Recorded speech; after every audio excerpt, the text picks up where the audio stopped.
Oi, gente, tudo bom com vocês? Eu sou a Mika, sejam bem-vindos a mais um vídeo nesse canal e hoje eu vim fazer a resenha de um livro que tá super comentado, que em breve vai chegar aí no Brasil, que é o livro Butcher and Blackbird. Não sei se vocês já viram essa capinha andando por aí no Instagram, mas a editora Arqueiro anunciou que iria lançá-lo em setembro. E esse livro é o primeiro de uma trilogia chamada Runyon's Love, que tem um grande diferencial. É uma comédia romântica com personagens que são serial killers, personagens assassinos. Não é um dark romance, tá, gente? Mas sim uma comédia romântica sombria. Eu li esse livro recentemente, eu vim contar tudo pra vocês a respeito dele, se vale ou não vale a pena a leitura, como que é a história, como que é o desenvolvimento. Então, se você tiver curiosidade a respeito desse novo lançamento, já deixa aí o seu like, se inscreve aqui neste canal e me acompanhe até o final desse vídeo.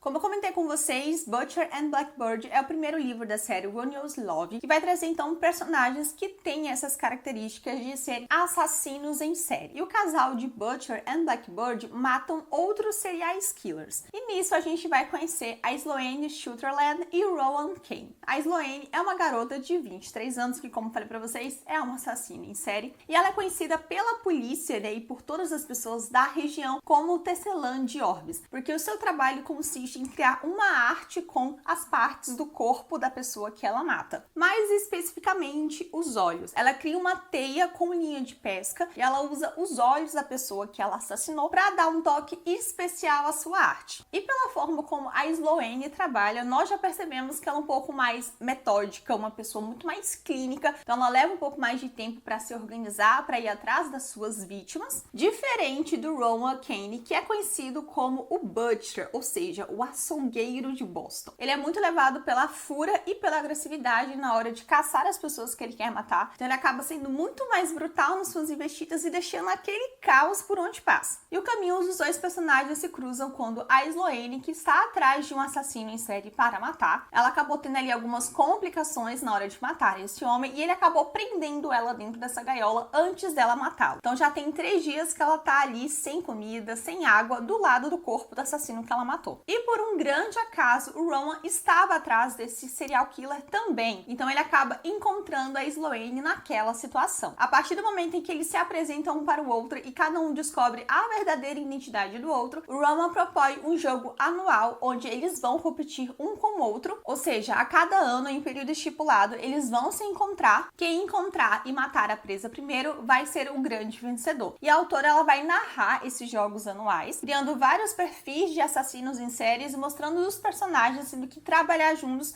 para poder encontrá-los. A cada ano que eles se veem, a conexão entre eles fica muito mais forte e a atração que ambos os personagens já sentiam um pelo outro desde o momento que se conheceram lá naquela jaula, né, também fica mais aparente. Mas será que eles vão sair da esfera da amizade e de fato entrar em um relacionamento? O grande diferencial aqui desse livro é ser uma comédia romântica sombria que traz personagens serial killers como seus protagonistas. Mas o que chama a atenção na história não é somente o fato dos personagens serem serial killers, porque se isso fosse apenas uma característica, seria muito simples para qualquer autor escrever uma história desse tipo. O que realmente diferencia esse livro de outras comédias românticas são as cenas, a forma como a autora trabalha essa questão dos personagens serem assassinos em série. No caso aqui, as matanças e os encontros que eles têm anualmente para poder matar essas outras pessoas, elas são descritas de uma forma muito gráfica e muito gore, ou seja, tem muito sangue, muita violência, é uma coisa realmente bem explícita para o leitor. A autora ela não poupa palavras para falar o que está acontecendo e como está acontecendo, então vocês vão ver muitas cenas de morte, muitas cenas de tortura, algumas cenas de canibalismo, por exemplo, causam desconforto, um embrulho no estômago, você sente um pouco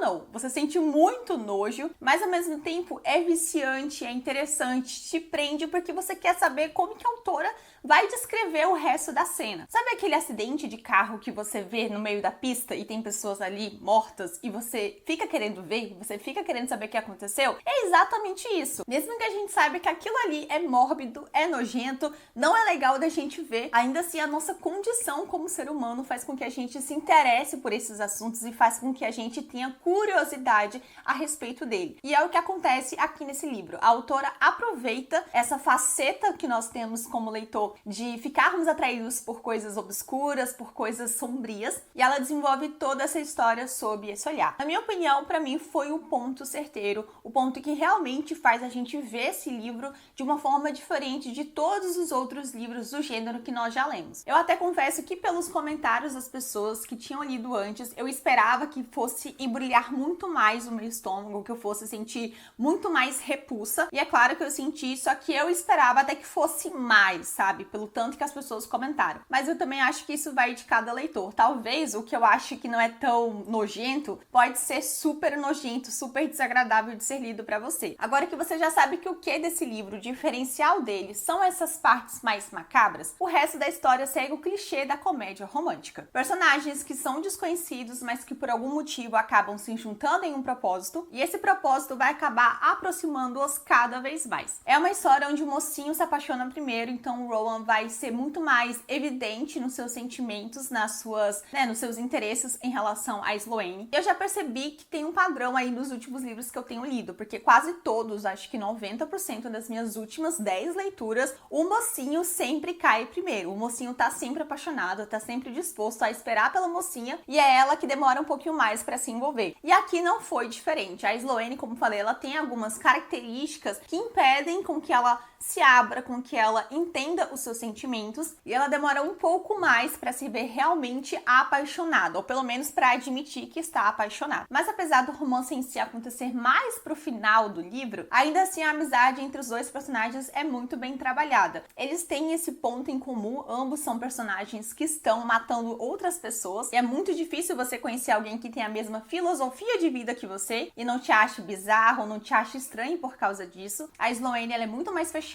enquanto o Ron é mais aberto, ele é mais tranquilo, digamos assim. Mas a amizade deles funciona porque onde um é pouco, o outro é mais, e eles acabam então se complementando. Eu gostei muito de ambos e da forma como eles foram caracterizados pro leitor, ainda mais o Rowan, que é um completo gostoso. Eu amei, gente, cada segundo dele. Ao mesmo tempo em que ele é violento, ele também é fofo, ele também é romântico, e eu amei ver essa dualidade na personalidade dele. Mas eu confesso que eu senti um pouco de falta de aprofundamento na história de ambos os personagens. A autora deixa subentendido o porquê que eles se tornaram quem eles são. Mas eu acho que para esse tipo de história, para você contar pra gente o porquê que um personagem é um serial killer, eu acho que precisa de mais detalhes. E isso, infelizmente, faltou. Então, algumas coisas, por exemplo, ficam sem respostas. Você não consegue entender direito o que aconteceu na vida da Sloane para que ela se tornasse serial killer. Muito menos sei com o que ela trabalha no dia a dia dela. Diferente do Rowan, que é um chefe de cozinha, e a autora foca bastante nisso, porque ele tá abrindo restaurantes aí ao longo da história. Então eu senti que a autora, ela focou muito mais no Rowan, no seu passado, nas interações que ele tem com o irmão, no seu presente, nas suas características, do que na Sloane em si. Então eu terminei o livro sabendo muitas coisas sobre o Rowan, apesar de não ser tudo aquilo que eu queria saber, só que do lado da Sloane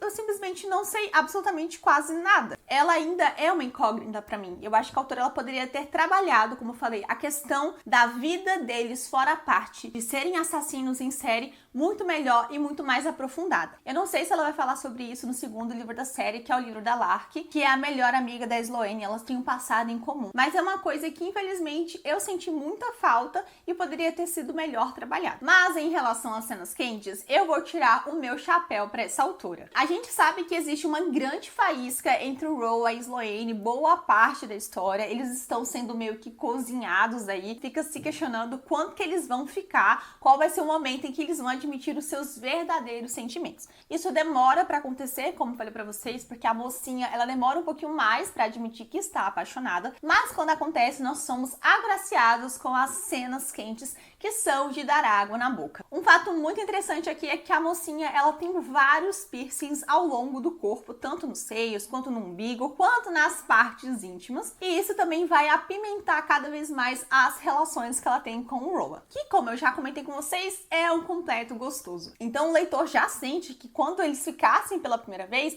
iria rolar muita faísca, iria ser um fogaréu. E realmente isso acontece. Eu amei os diálogos, amei as cenas quentes, achei extremamente extremamente excitantes e é um ponto muito positivo nessa história também. Falando um pouco das coisas que eu não gostei tanto no enredo em si. O primeiro ponto foi exatamente aquilo que eu falei sobre o passado dos personagens. Eu acho que a autora poderia ter trago mais detalhes, trago mais respostas sobre a vida de cada um, sobre o que eles fazem. Ela deixou muita coisa subentendida e eu acho que ela poderia ter explorado isso mais. Isso acaba sendo um ponto negativo porque faz com que o leitor não consiga se conectar 100% com os personagens, já que a gente não tem toda a história deles sendo apresentada. O segundo ponto é que em alguns momentos da história eu sentia que os personagens pareciam ser mais novos do que eles eram. Eu acho que isso aconteceu porque a Sloane, ela demora muito, como falei, para admitir os seus sentimentos e algumas das suas atitudes parecem muito infantis, parecem muito de adolescente. Na história ela tem 23 anos, mas como o livro ele pula a cada ano para mostrar o jogo de caça que ambos os personagens vão participar, ela meio que tá chegando ali nos 27 e 28 anos no final da história. Só que tem momentos ali que ela parece que tem 17, que ela tem 18 anos, justamente porque algumas situações, alguns comentários, algumas coisas que ela faz não casavam com a idade atual que ela tinha no momento. Isso pode ser apenas uma impressão minha, mas foi aquilo que eu senti ao longo da leitura. E o terceiro ponto que eu também queria citar ali como um ponto negativo é que eu não conseguia visualizar completamente todas as cenas, principalmente as cenas envolvendo violência. Como eu falei pra vocês, a história se baseia em um jogo onde os personagens vão competir um com o outro, onde eles vão caçar e matar serial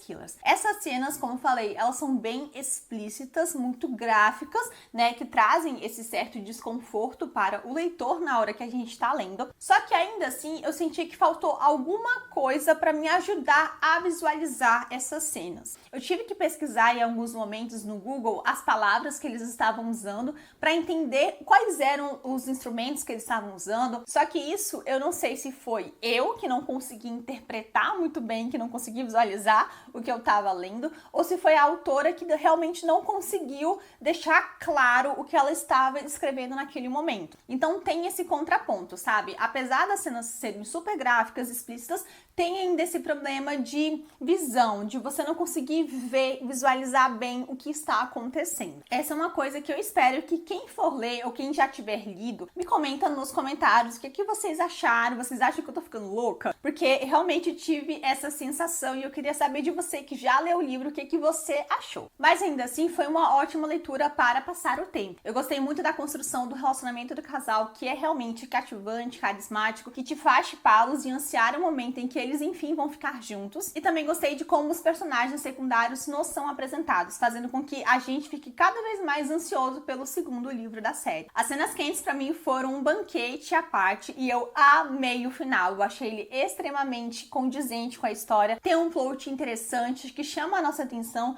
que deixa a gente com o estômago embrulhado, mas que nos entregam aquele final feliz de comédia romântica. Com certeza, Butcher and Blackbird vai ser uma história que vai chamar muita a sua atenção. Não sei se vai atender todas as suas expectativas para esse livro, mas eu tenho certeza que indiferente a ele, você não vai ficar. O livro tá para ser lançado esse ano, em setembro, pela editora Arqueiro, então vocês não vão esperar muito tempo para poder ler essa história. E eu já estou lendo o segundo volume dessa série em espanhol. Tá sendo o meu primeiro contato com o livro em espanhol, então eu quero fazer um vídeo não somente de resenha desse livro, mas também falando um pouco mais sobre a minha experiência lendo em outra língua, que não inglês, que não português, mas isso vai ficar para os próximos vídeos, então se inscreve no canal para você não perder esse conteúdo. E é isso então, gente, esse é o vídeo de hoje, a resenha de hoje. Eu espero muito que tenha sanado as suas dúvidas, que você tenha se interessado por essa história. Comenta aqui abaixo se você já ouviu falar desse livro, o que você espera dele, e a gente então se encontra no próximo vídeo. Um grande beijo, tchau!